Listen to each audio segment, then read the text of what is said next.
and welcome students. I hope everyone is fine at home. Today we will begin with the 10th chapter, the movement of the body. What do you mean by the body movement? A change in position of any part of the body with respect to its axis is called movement.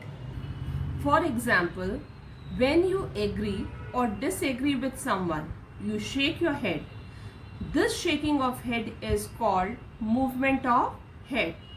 Now, three organ systems help us to move different parts of our body, namely the muscular system, the nervous system, and the skeletal system. In this chapter, we will discuss only the skeletal system.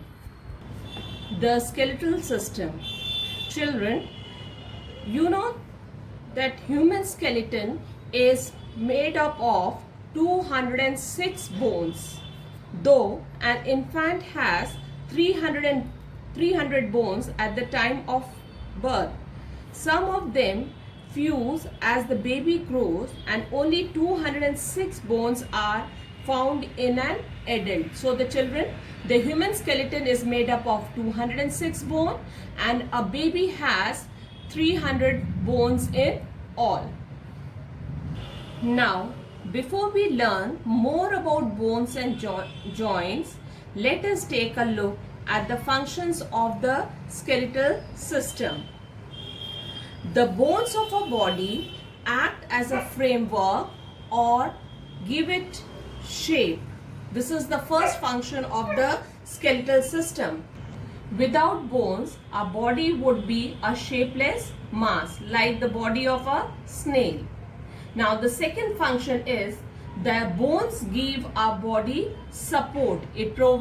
Bones provide support to our body.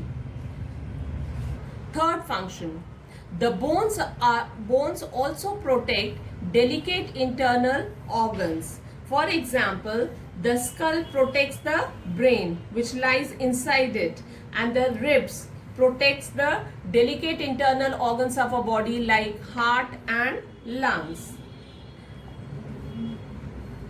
The third function of the bones is to help us to move.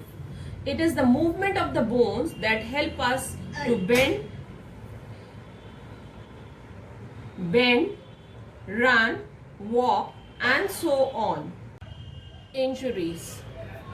Doctors who help to heal injuries of the bones, joints, and the muscles attached to the bones are called orthopedic surgeons.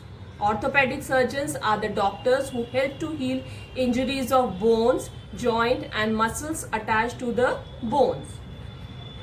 Bones can be cracked or completely broken in accident, including falls.